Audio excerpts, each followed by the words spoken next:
Today let's talk about Duchenne mom explaining about creatine versus CK because the names are too confusing for anyone.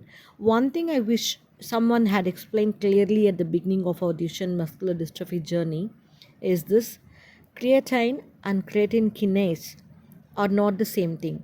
And when you are already overwhelmed, those similar names can really throw you.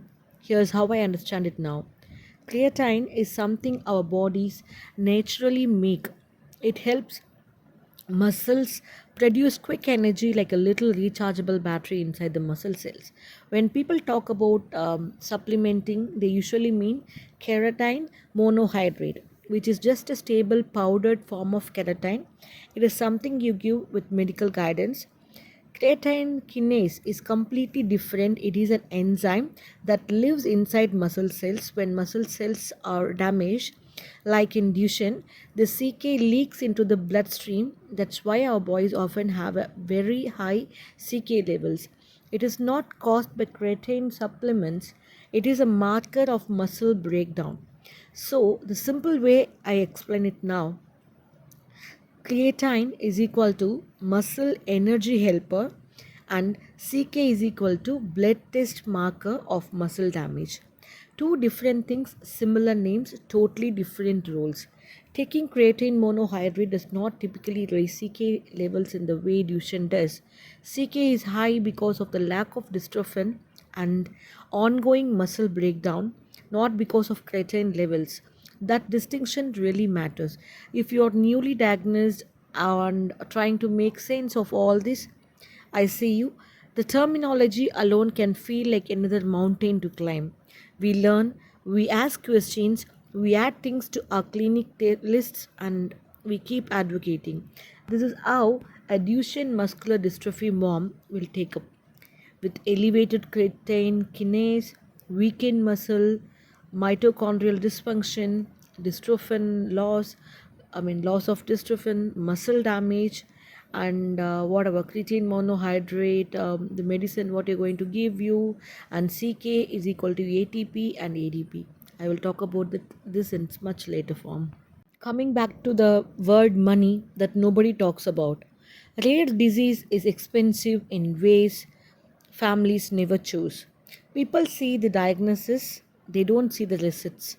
The mileage to specialist 3 hours away every month, ever few, sometimes every week, the fuel, the parking, the meals you grab because you left at 6 a.m. and won't be home until dark, the equipment that isn't quite covered, the wheelchair adaptations, the bathroom modifications, the stair lift you never imagined needing your child was still so young, the physiotherapy appointments, the hydrotherapy sessions, the orthotics that needs replacing as he grows, the days you can't work because there's another appointment, another hospital admission, another crisis, the promotion you didn't go for because you can't commit to the travel, the career you quietly let go of because something had to give up, the hotels near the specialist center, the meals out because you're too exhausted to cook, the emergency taxis, autos when we couldn't manage the walk from the car park.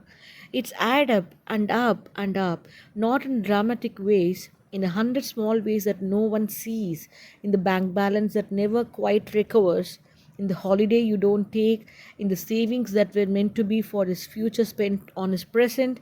People ask if we are okay. We say yes because what else do you say? But rare disease doesn't just cost us emotionally, it costs us in ways that are impossible to explain to people who ever had to choose between the equipment the child needs and paying this month's bills. This rare disease, I am saying it out loud, a rare disease is bankrupting families like me quietly, relentlessly, while we smile and say we are managing and we are okay. Do you agree to this?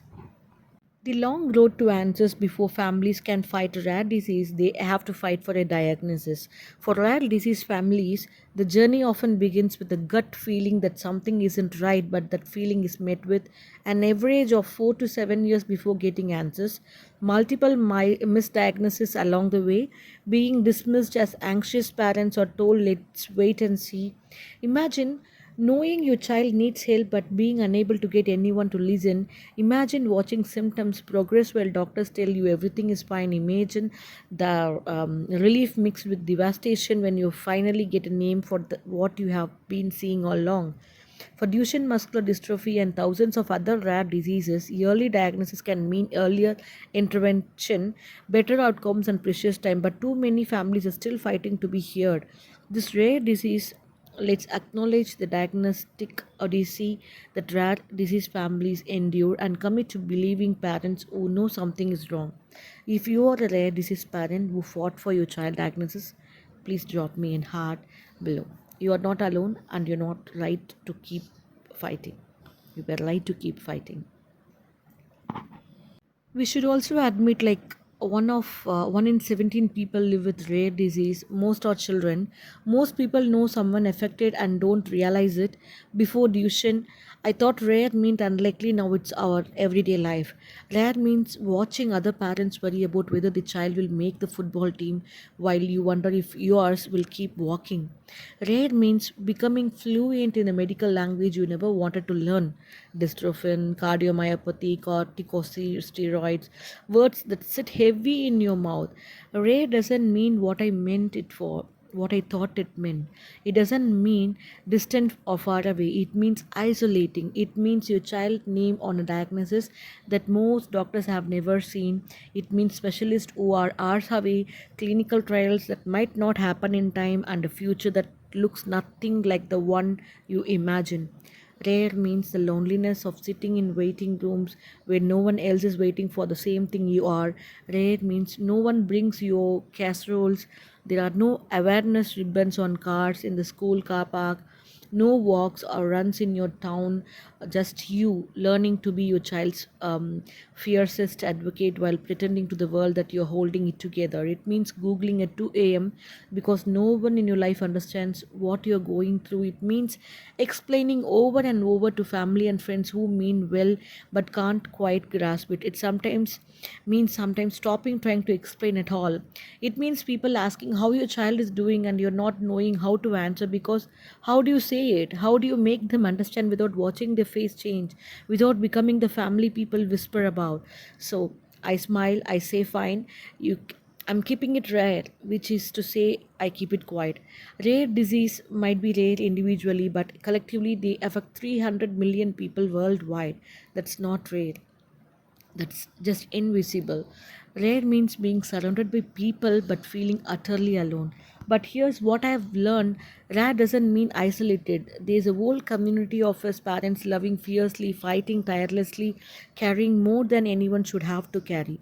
On rare disease, we are not asking to fix it, we are asking to see us, to know that we are here in our schools, our neighborhoods, our social media feeds.